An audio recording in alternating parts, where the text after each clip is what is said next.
Joining us for this afternoon breakout session. My name is David Thatcher from BSI. I'm the head of ESG standards. This breakout session, I think actually on the session we've got here, it's labelled as plastics and pollution control. More specifically, it's actually plastic pellet pollution. And more specifically than that, it's all about PAS 510, which published in July last year and is designed to support organisations in how they can better understand and put in place a risk-based approach to the management of pellet loss across their supply chains.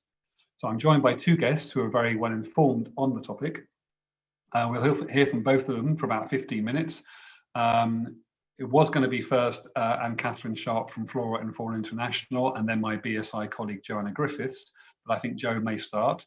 I should point out that Flora and Fauna International sat on the steering group of PAS 510, and the standard is available as a free download via pages.bsigroup.com/PAS 510. After we've heard from both Annie and Joe, or Joe and Annie, there'll be a three-way discussion on the points raised, and then we'll open it up to questions from you. So please do post your thoughts in the Q&A. So Joe, perhaps I might turn to you first, I'll turn to you first, Joe. Just by a bit of context here, because obviously I was expecting Annie to go first and talk a bit more about PAS 510 in detail. Obviously, PAS 510, as I said beforehand, is a free download. It can be applied by any organisation of any size in any sector. It's been written as a specification, so can be subject in a standalone sense to third-party assessment. But Joe, I think you're going to be talking to us more about how PAS 510 sits within a new BSI kite mark for responsible packaging. And before I hand over to you, unless it's me making the noise, there is a little bit of background sound I can get. I'm not sure if that's you. Hopefully not. I'm in a very quiet room, although it is howling with wind outside, so it could be just a bit of wind. I don't know. Okay, it's okay now. I think it's okay. So anyway, that's my introduction over. I'll hand over to you, Joe, and then hopefully Annie can join us and then put a bit more 510 context. Perfect. Hopefully you can see my screen. There should be a picture of a horrible big pile of waste, and it's looming at us. So without Annie's intro piece, this is going to seem a little bit out of context, but I wanted to sort of run through the assurance options. So standards epitomize what good practice looks like, what the best practice looks like. But standards are only useful when they're used, and so I wanted to sort of talk about them in use. So starting off, there we go. So there's multiple challenges in the industry. There's a lot of awareness of microplastics. David, you look a bit confused, so I'm hoping that my screen has moved. Shake or nod if you can't see anything. There's a lot of greenwashing, and I think I heard this phrase recently called greenwishing, that if as a consumer you might put things in the recycling bin, hoping that they might be recycled, and it's very difficult sometimes to really do the right thing, even though the intention is there. But there's a lot of confusion about plastic. There's a lot of kickback on plastics. There's the consumer perception of plastics is very poor, and of course we're past the tipping point now. We can't eliminate plastics, and but what we can do is start to look at the material management aspect of things. And I see Annie's just joined us. So the PAS is really an attempt to look at the supply chain approach of managing materials, and I know Annie's going to go through some of the detail and the background of that. But the structure of it aligns very much with ISO 14001. So if you've got an existing environmental management systems, then it's very easy to address plastic pellet control on flake and powder. As part of that, it contains all of the normal pieces of information and can address any part of the supply chain. And of course, that's really important in terms of scope, because people think of plastics in the context of packaging, but of course plastics comprise everything from car bumpers to computer screens to medical equipment. So it's really vital that people remember this is about the entire supply chain, not just about plastics in packaging. I've been involved for a little while, and I think Annie's gonna come and tell us a bit more about the story so far. But as I was saying, the standard really represents good practice, and when you think about some of the challenges facing the sector, you know, you as an organisation might sign up to, you know, committing to meet targets within a certain date, or you know, you might want to take control of plastic or potential plastic pellet loss. Well, standards really offer the how to do that, and that's what's sat in the standards. And then, of course, you can use assurance to demonstrate your compliance. It's not essential. You can as much as my assurance colleagues might complain about me saying so, you don't have to get certification. You can operate in accordance with, and that's the same with any of the standards. The important thing is that standards are used. But if you are moving towards demonstrating compliance, then, you know, this is the type of process you might follow. So your objectives, you know, and this is very generic towards lots of standards really, but you know, reviewing in terms of where you are in the supply chain. Oh, I've just had an alert, sorry. Excuse me while I get rid of that. You know, depending on where you are in the supply chain as an organization, you might think, well, okay, well, I convert plastic pellets into products, so therefore I need to perhaps look further up the supply chain to see if there's levels of compliance there. Implement the requirements, so we just had a quick look at what those sit under, and of course embed that within your environmental management system if possible. You need to assess your own compliance, and then you can move on to the external assessment that can be provided by BSI, but also lots of other certification bodies can offer that, although obviously we do it better. And then you move into the continuing improvement phase. So that might be that you've had a spillage, or you've targeted to have only 2 spillages this year. Well, next year you might go for 0, and mitigating steps obviously would sit within that as well. Oh, trouble when you're working on 2 screens. The other option you've got is if you are a packaging manufacturer, you might already be using the BRCGS packaging materials standard, in which case there's a pellet loss module that sits alongside that. So exactly the same scope in terms of pellet flake and powder, but this one is geared much more towards, of course, the manufacture of packaging materials, but things like plastic cups, catering materials, they all sort of fall into this standard as well. So you know, you've got a level of compliance there as well. Again, obviously, BSI can offer support or guidance on meeting these standards and module if necessary.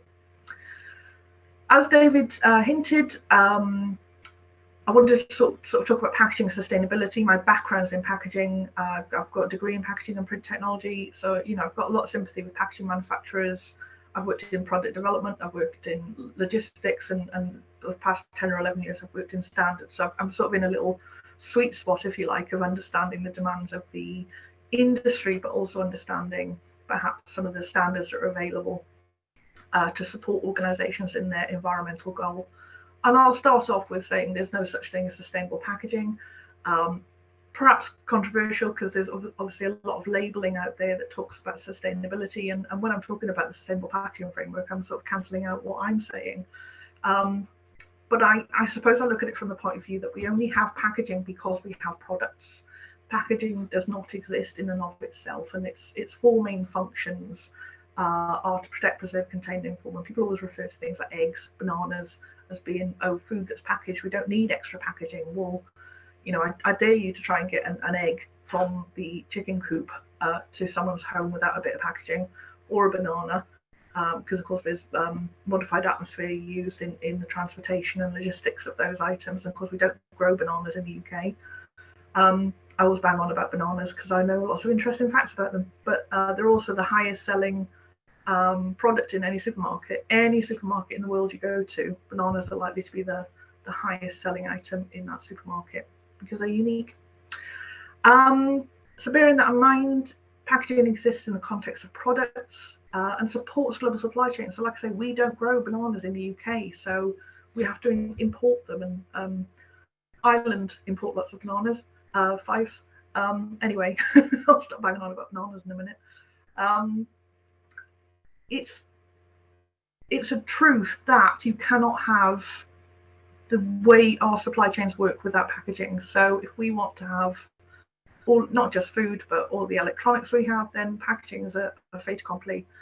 And packaging prevents food waste, because food, when it starts to degrade, it emits greenhouse gases, it emits carbon dioxide, it emits methane, and all of those are so powerful in making changes, obviously, in the atmosphere.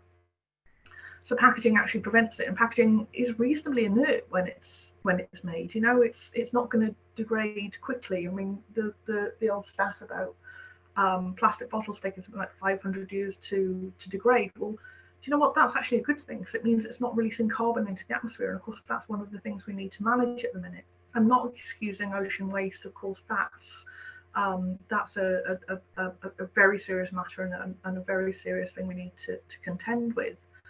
But managed properly, that plastic waste, that packaging waste, is a useful resource and a useful item all the way along of the food supply chain. So some stats there from WRAP. So 30% of all food globally is wasted, and it's horrifying to think that when we're facing cost of living crisis, we're facing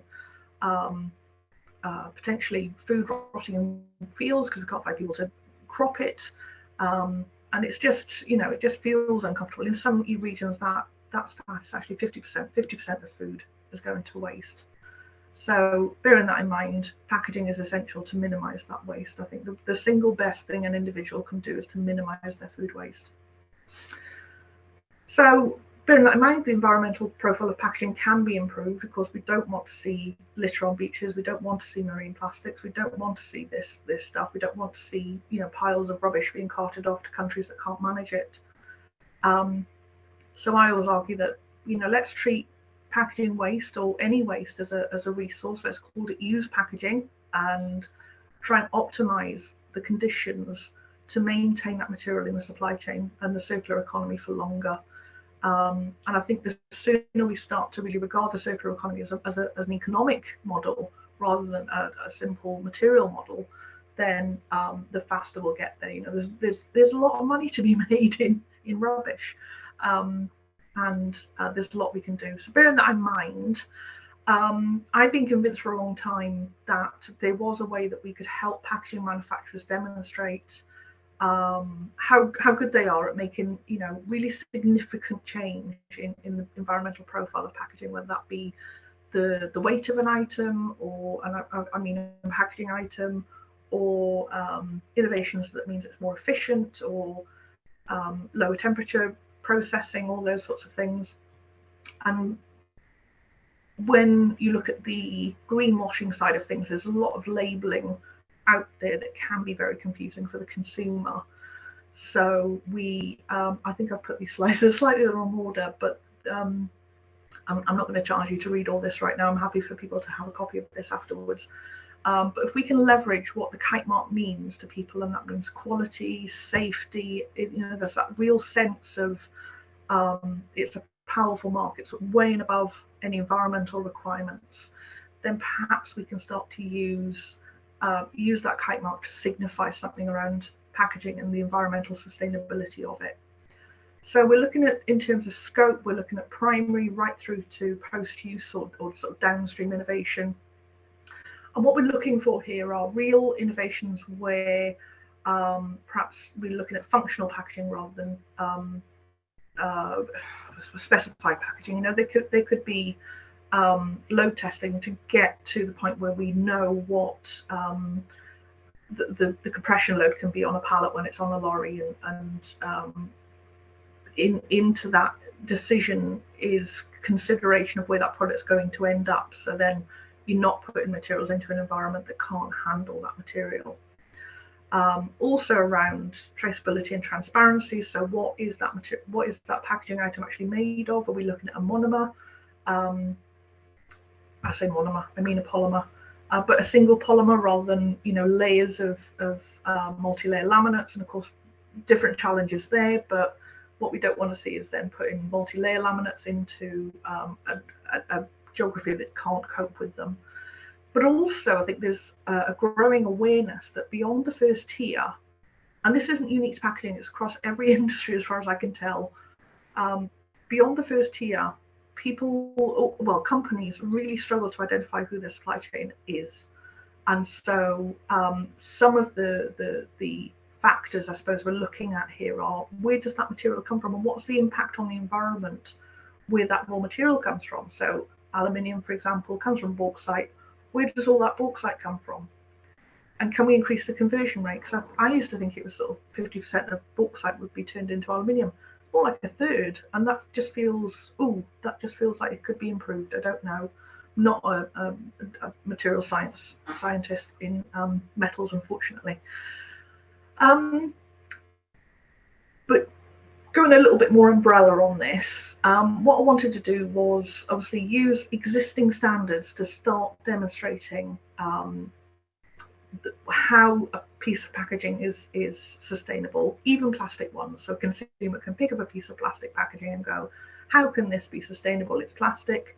Well, we can leverage the kite mark and the information that sits behind it to help the average consumer understand exactly what does make it sustainable. So we've got existing standards in there. We've got 14001 and 14044.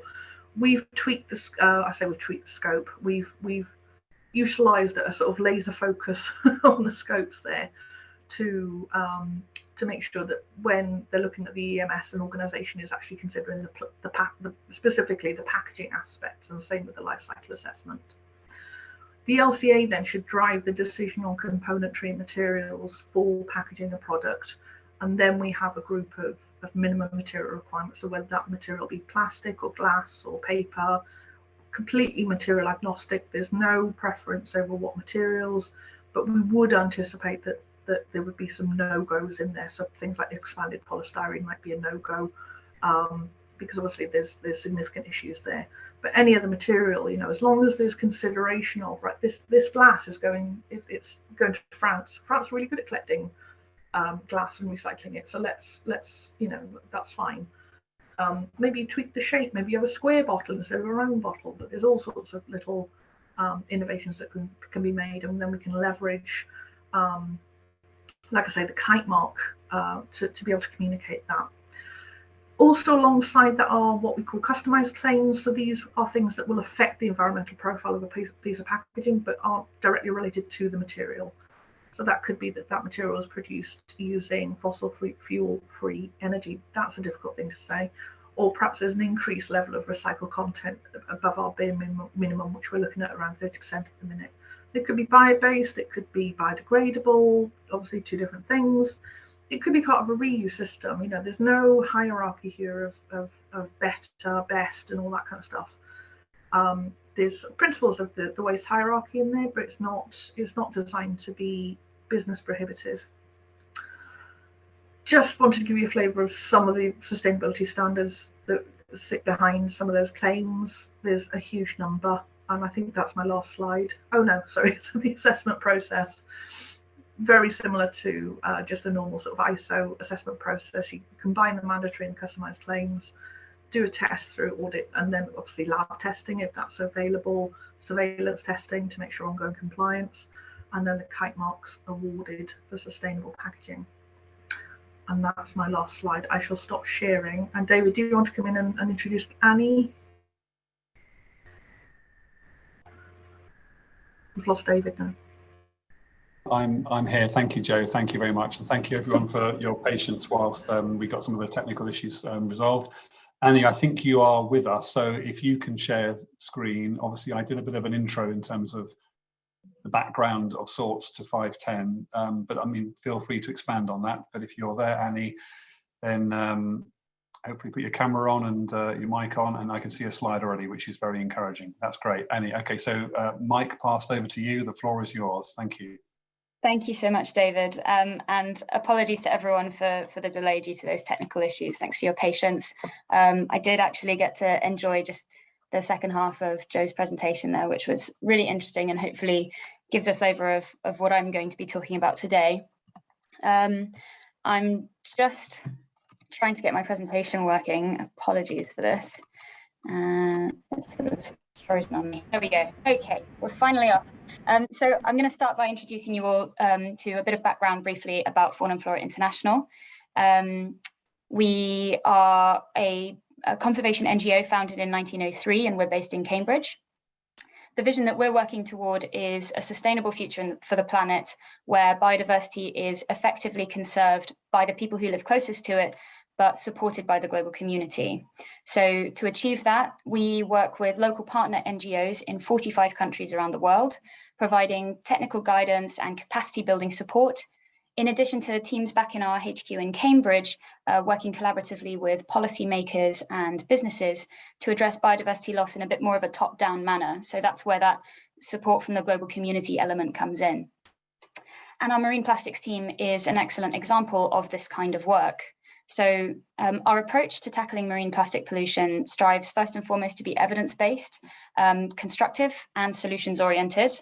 And it advocates for the sensible use of plastic, which recognizes the material as a valuable resource, which really ties into some of what Joe was talking about there with plastic packaging not necessarily being the worst thing in the world if it's durable, that actually if we make sure that we preserve it and keep it and reuse it, that can be a good thing. We, as an organization, have never set out to demonize plastic itself, but one thing is very clear, plastic does not belong in the environment. So thinking about plastic in the course of our work, one thing that we often hear is, well, can you really be sure that marine plastics and microplastics in particular are having an impact on biodiversity? Obviously, as scientists, we recognize that you can never have enough data. In an ideal world, that research would continue, would be ongoing, but there is a growing body of peer-reviewed science assessing the impacts both on individual organisms and more broadly on different populations of species. And this body of research gives really strong indications that plastic pollution does in fact pose a very severe threat to marine biodiversity. To give a bit of background, in 2016, for example, it was estimated that between 19 and 23 million metric tons of plastic pollution entered aquatic systems globally. This figure is projected to triple by 2040 under business as usual scenarios. Given that volume of plastic entering the marine environment, it's unsurprising that to date, harms of various kinds of plastic pollution have been recorded in over 800 marine species and counting, from tiny plankton and krill up to fish, seabirds, and marine mammals. At the macro scale, these harms can include entanglement in larger items such as fishing gear, which can lead to lacerations and other injuries, drowning, starvation, and greater risk of predation. And of course, there's also the risk of ingestion. So animals eating plastics can suffer from gastrointestinal blockages or damage, and they can actually starve due to pseudo-satiation. So this is essentially a false feeling of fullness that they get from having a belly full of litter. Famously, in 2013, a sperm whale was found washed up with an entire greenhouse in its stomach, including hoses and ropes and buckets and things like that as well. And just this Sunday, in fact, down in Tenerife, a dolphin was stranded and it was later found to have various items of plastic in its stomach, including a COVID-19 PPE face mask. But while we're all quite familiar with these larger items of plastic and the risk that they might pose, we're increasingly becoming aware of the way that microplastics, which shed from our clothes or car tires or fragmenting larger items of litter once they've entered the environment, and the problems that they cause. Just to clarify, the term microplastic refers to any plastic piece measuring less than 5 millimeters in diameter. There's no lower size limit, so the term actually captures really microscopic plastic fragments that are invisible to the naked eye, as well as the larger 5 millimeter pieces. They're a serious concern from a physical perspective, looking at biodiversity impacts, because these really small pieces are easily ingested by such a broad range of marine life, often underpinning healthy marine ecosystems. But from a toxicological perspective, they're also a really big problem because of the many additives and chemicals that are included in plastics during their manufacture, whether that's to achieve a certain color or a certain sort of form or function. And these chemicals are potentially going to wreak havoc within an animal's system. They are often known endocrine disruptors and things like that that can inhibit breeding ability and growth. Furthermore, sorry, this sounds really doom and gloom at the moment, but I promise that this presentation does get better. Furthermore, microplastics are actually known to attract and concentrate persistent environmental pollutants that are already present in seawater. And there's a growing body of evidence that these pollutants are actually being transferred to the animals that eat the plastics and accumulate in their tissues. And finally, microplastics are a particularly pernicious problem because once they're in the environment, they are practically impossible to remove in any meaningful sense. And the Plastics Programme has therefore always held the precautionary principle at its core, setting out to work constructively with different businesses to prevent direct sources of microplastic pollution and thereby try to remove the threat that they could pose in the first place. So in that sense, intervening as far upstream as possible is a really key principle in our work. So our programme at Fauna Flora International addresses various types of microplastic pollution, such as microbeads from cosmetic products, fibres that shed from clothing, and foamed polystyrene fragments from maritime infrastructure like pontoons, buoys, and floats. But the thing that these all have in common is that they are all post-consumer forms of plastic pollution. One side of the problem that very few people have actually heard of is the pollution that happens even before these plastic products are made, which brings us on to pellets.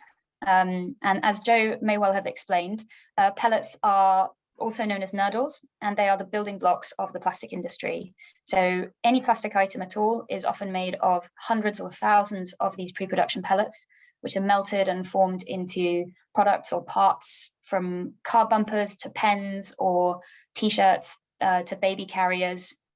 So they are ubiquitous. They're small and cheap and produced in their billions before being transported around the world over land and sea between plastic manufacturing plants. And careless handling results in both chronic and acute losses of pellets from the supply chain, and the resulting pollution can obviously have a significant impact on marine biodiversity. Pellet pollution is estimated to be the second largest direct source of global marine microplastic pollution. Conservative estimates pin it at around 230,000 tons of pellets lost to the environment per year. So a core aspect of FFI's plastic programme has been our focus on tackling pellet pollution across global value chains. And we've tried to take a systematic approach to understanding both the drivers of the problem and working with industry and decision makers to promote possible solutions. As I just mentioned, pellet loss does happen across supply chains, and this is usually a result of poor handling practices. So because individual pellets are very cheap, on-site spills being just swept down the drain or simply being overlooked was until recently fairly common practice, resulting in a growing amount of pellet pollution along coastlines and in waterways, including in ecologically sensitive and even protected areas. But uniquely among sources of microplastic pollution, pellet loss could actually be entirely preventable if these handling practices were improved. And it's really important to bear in mind, just to link this back to what Joe was saying earlier, that failing to address pellet loss in supply chains threatens to undermine a lot of the other voluntary efforts that different companies are embarking on as they try to move towards more circular economies for different types of plastics, such as packaging and so on, which of course was previously in pellet form. So what can we do about this? What are the existing types of intervention? There are voluntary industry initiatives developed and adopted by different companies and brands. One such example is Operation Clean Sweep, which I'll come back to in a minute. There are coordinated schemes within or across industry to standardize and verify these voluntary efforts, such as standards. And then there are regulatory or legislative measures, such as bans and other formal requirements. But naturally, you can't ban pellets because they needed to make countless essential items, in addition to maybe some non-essential items, but it's a complicated issue. But just coming back quickly to Operation Clean Sweep, or OCS as it's become known, which was launched by the plastics industry in 1995. This is a voluntary programme designed to encourage better housekeeping to reduce pellet loss into the environment. But in reality, for various reasons, the scheme did not work. Firstly, considering the size of the plastics industry, uptake was and still is very low. Lifetime memberships were offered to companies, and often to whole companies rather than specific individual sites. There was very little transparency, and limited support was offered to participating businesses on how to assess their operations effectively for pellet loss. And crucially, there was no way of verifying that any pellet loss prevention measures had actually been implemented. So as a result of this, OCS led to pockets of progress, but there was basically, this was piecemeal, and there was very little joined up action across the supply chain. There was a lack of buy-in, a lack of promotion to drive broader uptake. And if you don't have that consistent value chain approach, then you're sort of lacking the ability to have a significant impact. This is, again, to reiterate, because pellets are often handled and lost by many different actors in the supply chain. It can be just a chronic leak from a facility that isn't properly sealing things off, or you could be talking about an overturned lorry on a motorway, or a container ship losing containers into the ocean. So all companies handling pellets have a responsibility to prevent their loss. And this is what FFI started advocating for, what we started calling and has generally become known as a supply chain approach. A solution which applies to all companies and all individual sites, regardless of size or location, and which takes into account the international nature of the problem. So along with certain brands and retailers who were concerned with the potential reputational risk associated with the issue, what we really wanted to see was that all operations handling pellets are regularly audited by an accredited third party on the implementation of pellet management best practice. So, of course, in order to fully achieve this vision of a supply chain approach, we saw a clear need for an independently developed, robust standard for pellet handling. I'm not sure how much of this Joe has already covered, and you are probably all aware, but standards are immensely valuable tools. And although they're voluntary by nature, some laws and regulations may refer to them or even make compliance with them compulsory, and that significantly increases their impact. So with this in mind, we were thrilled to collaborate with the publication of the world's first discrete pellet handling publicly available standard specification last summer, some of whose key points are listed here. And all of these aspects are, of course, equally important, but the one that for FFI felt particularly significant was the last one on the screen. It marked a real step forward in the ambition to actually eliminate pellet loss. The PAS requires site performance to be evaluated year on year.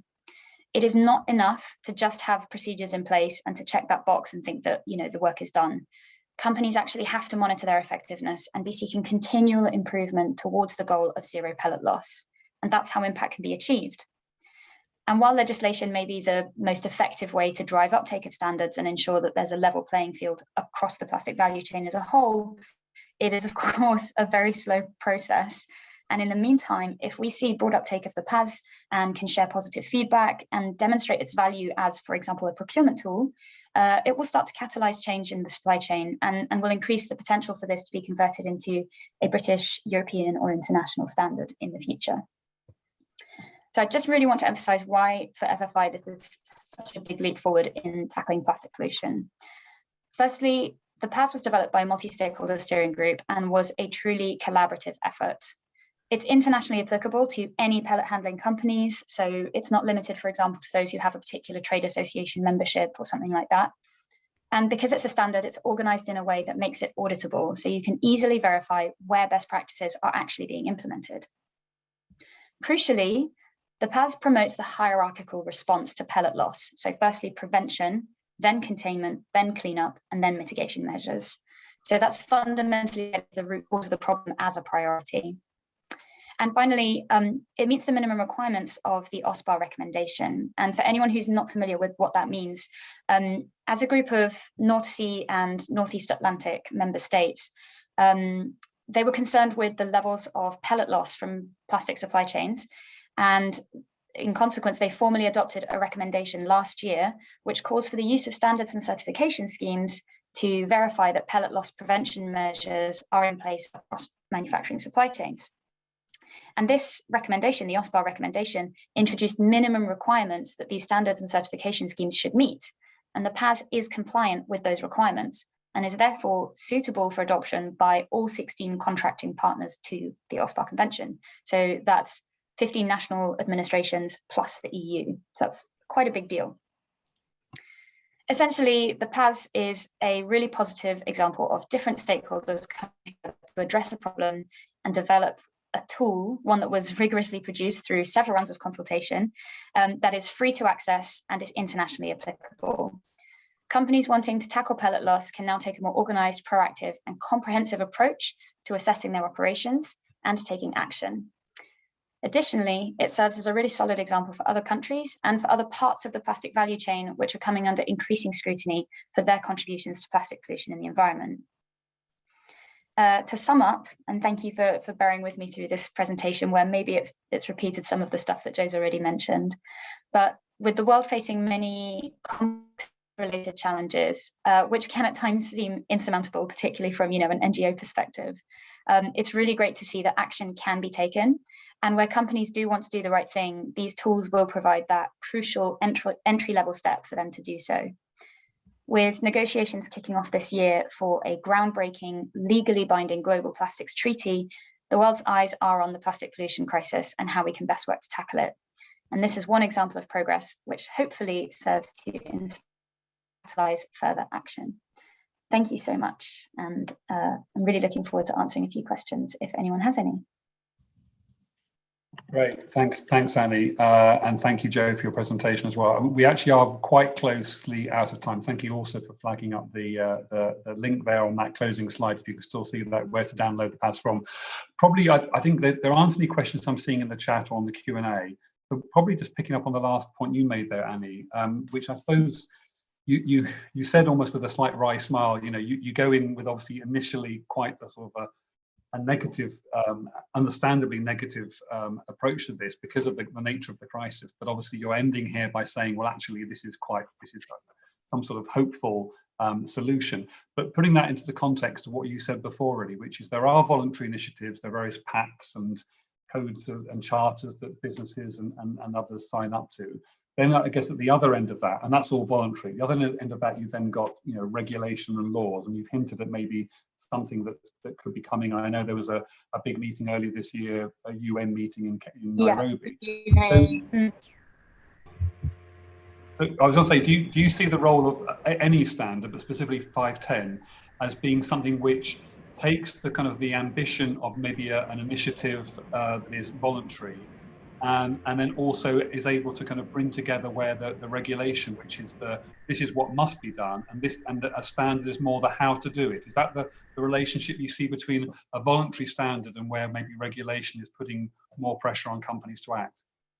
Essentially, yes. I think it's a really good bridge in that way, because one of the drawbacks with voluntary initiatives is that you have companies that really do want to sort of be a driving force and be at the forefront of change.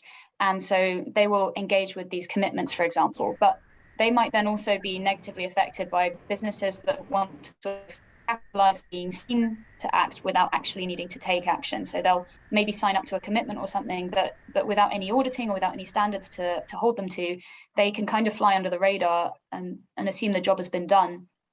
Legislation on the other end of the scale, requires everyone to commit to a certain, whatever it might be, a certain minimum degree of action or change, and then enforce that.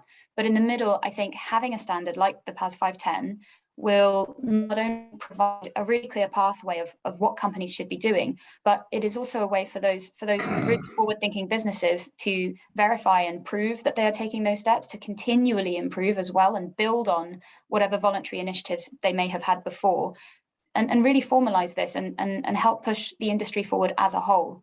So with the Global Plastics Treaty, for example, one of the key things that a lot of concerned NGOs and researchers are calling for is for it to formalize a sort of clear standard that different business sectors need to adhere to or aspire to in order to make sure that change is actually across the board, and to have that sense of a fair playing field or a level playing field. And I think that this is a perfect example of a tool that can be used to achieve that. I think this is a throwback almost to the morning session I did on purpose. It's very hard for large organizations with complex supply chains to expect all of their suppliers to sort of line up overnight. Therefore, a standard, I think what you're saying is the means by which a large organization can actually say, look, this is what we're working to, this is the type of terminology we're using, we will be using this in some of our procurement going forwards.